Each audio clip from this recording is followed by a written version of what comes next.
Picture this. You reach out your finger toward the sharpest object that exists anywhere, sharper than any blade ever forged, sharper than anything nature ever grew.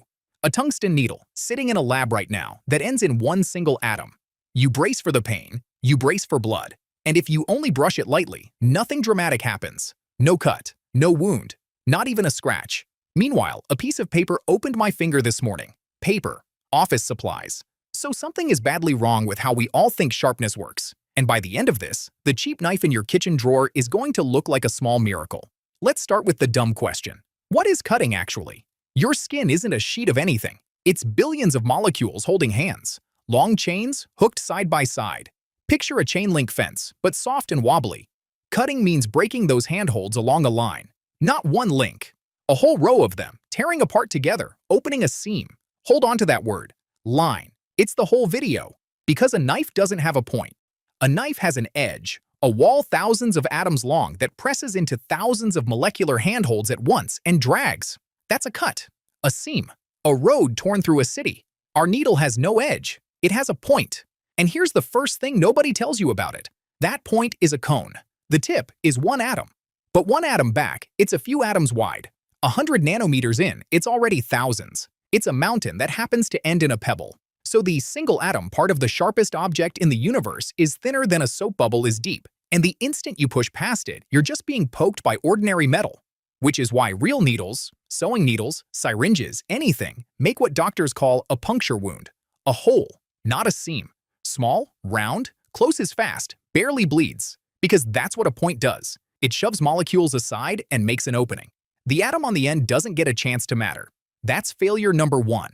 The sharpest thing in the universe is only the sharpest thing in the universe for about a nanometer. But let's say you don't care. You want that single atom to touch your skin. Just the atom. Nothing else. You can't have it, and the reasons are almost insulting. First, pressure doesn't take sides. However hard you push that tip into your finger pushes back on it with exactly the same force. And the weakest thing in this entire arrangement isn't your skin. It's that one lonely atom on the end, holding on to its neighbors with a handful of chemical bonds. Push, and those bonds don't stretch or bend or negotiate. They snap. The tip tears itself off its own needle. The people who build these things know this heartbreak personally. Hours of work preparing a perfect atomic point, one approach a little too fast, and it's over. Start again tomorrow. The sharpest object in the universe is routinely destroyed by bumping into stuff.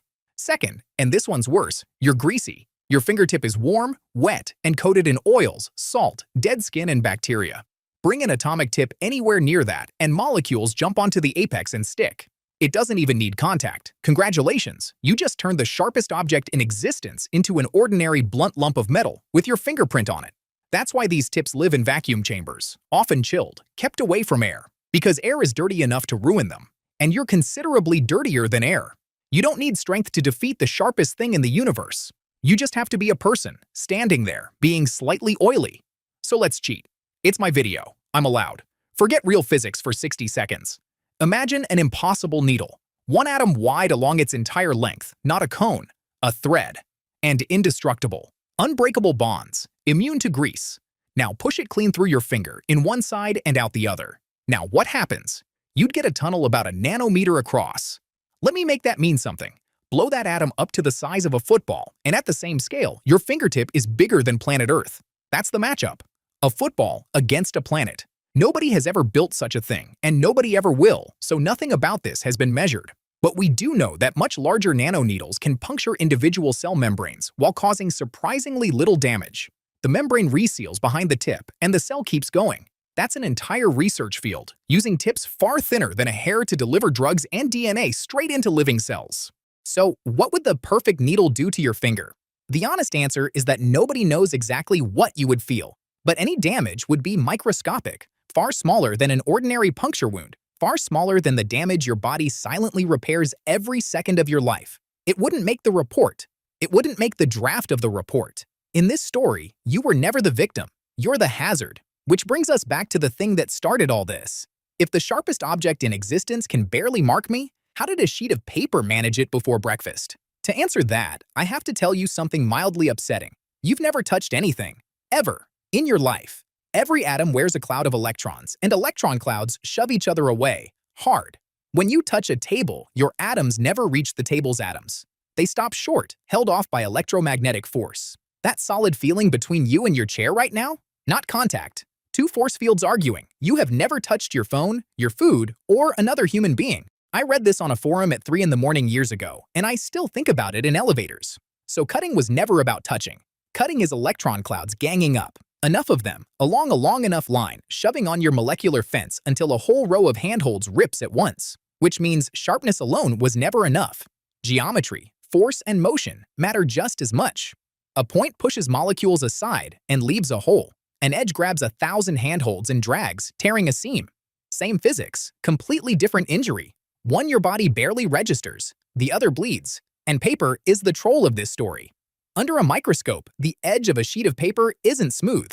It's a ragged saw of wood fibers, a jagged little blade several centimeters long. It's not sharp the way you imagined. It's sharp the way physics actually counts. It has an edge. It slides across your fingertip, drags that ugly fiber saw through 1,000 molecular handholds, and opens a real seam.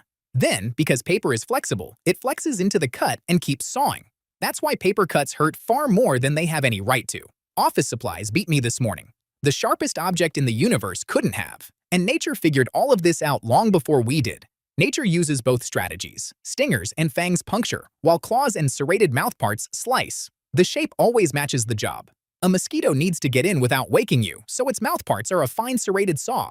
A cat needs to hold and open, so its claws are curved blades. Nothing out there is randomly sharp. Every point and every edge in the animal kingdom is shaped around what it's trying to do to you, which is what makes your kitchen knife quietly amazing. Thousands of generations of people with no microscopes and no idea atoms existed hammered and ground metal until it held a long, thin edge. The exact geometry the universe rewards for slicing. They kept whatever cut and threw away whatever didn't, and blindly stumbled into the right answer. The cheapest knife in your drawer is a monument to 1,000,000 years of trial and error. So let's go back to the beginning. You, finger out, pressing against the sharpest thing in existence. The atom snaps off, or your skin oil kills it first, and behind that atom, there was only ever an ordinary cone of metal that can poke you at best. And even in the fantasy version, a perfect, indestructible atomic thread run clean through your hand, you'd walk away with something too small for your own body to bother filing paperwork for. Touching the sharpest thing in the universe is like attacking the ocean with a single hair. The ocean doesn't fight back. It doesn't need to. It moves aside and closes behind you like you were never there. Except in this story, the ocean is you. If that broke your brain a little, subscribe because it gets worse. There's an object out there that doesn't need to be sharp at all. Stand 1 meter away from it. Don't touch it, just stand near it, and its gravity pulls you apart atom by atom before your nerves can file a complaint. It's the heaviest thing in the universe. That's the next video. See you there.